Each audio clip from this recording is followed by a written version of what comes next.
მანქანა, სადაც ფანჯრის ჩამოწევას ელექტროობა კი არა, ზეთი აკეთებს. წარმოიდგინეთ სამყარო ელექტროობის გარეშე. არა ისტორიის წიგნებში, არამედ მანქანაში.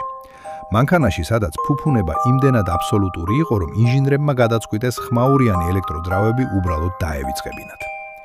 ჩვენ არ საუბრობთ სისწრაფეზე ან რბოლის მოგებაზე, ჩვენ საუბრობთ ძალაუფლებაზე.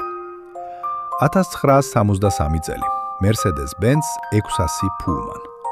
ეს არ იყო უბრალოდ ავტომობილი, ეს იყო განცხადება. და მისი საიდუმლო იმალებოდა არა ძრავაში, არამედ მის სისხლძარღვებში. როცა მგზავრი ფანჯრის ჩაწევას მოისურვებდა, არ ისმოდა ელექტრომოტორის დამახასიათებელი ზუზუნი. ამის ნაცვლად მანქანის სიღრმეში იღვიძებდა რაღაც სხვა, ჰიდრავლიკური სისტემა.